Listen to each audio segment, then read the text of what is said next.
considered a planet. So I wrote this letter to Pluto, and it's called Pizza. Raise your hand if you can tell me why a poem about Pluto would be called Pizza. And it's not because they're both round and they're both made out of cheese.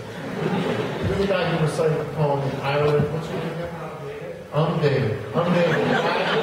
Why would a poem about Pluto be named Pizza? Yes, the mnemonic device for remembering the order of the planets ends with pizza. Do you know the whole mnemonic device?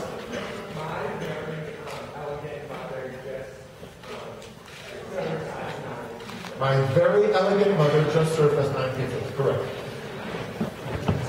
Dear Pluto, oh, this is about pizza for 134340.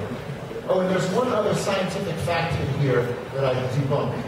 And I hate to be the bearer of bad news, but this poem is often the way that a lot of people discover a certain fact about everybody's second favorite dinosaur. So when we get to that part, I hope I don't ruin anybody's day.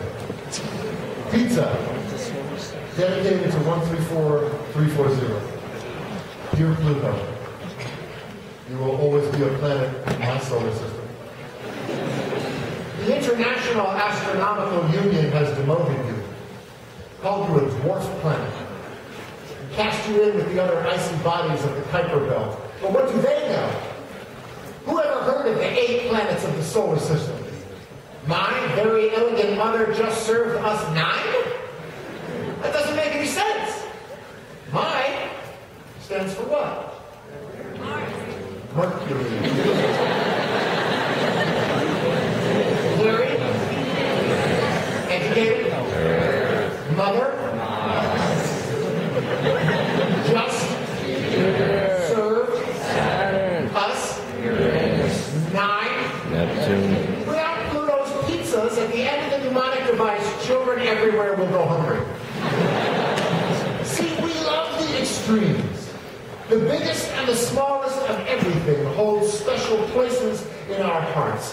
Thus, we were crushed when they took away Brontosaurus and told us it wasn't a real dinosaur.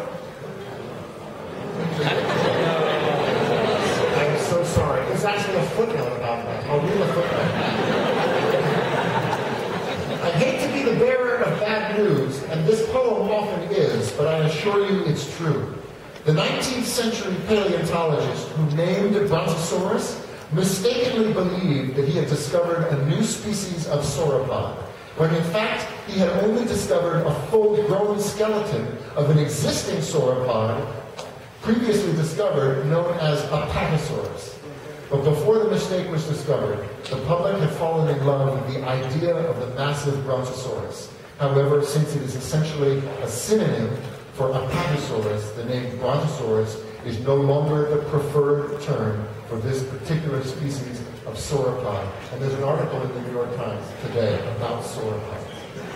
Thus, we were crushed when they took away Brontosaurus and told us it wasn't a real dinosaur. They can't have you too, Pluto. What's next? Rhode Island? The letter Q? February?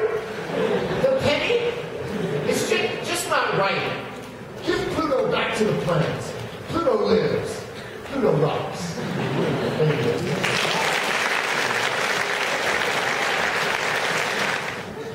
How's everybody doing? Is music a big part of this school?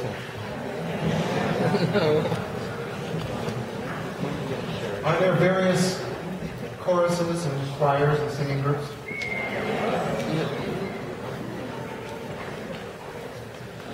This school, as I said to Mr. Conte, if only every public school in America looked like this one.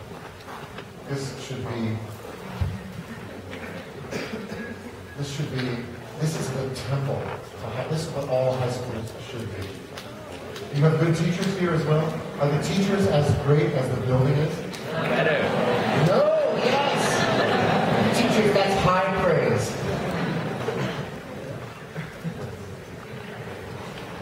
Music and art are often the first things to get cut, which is stupid. True that.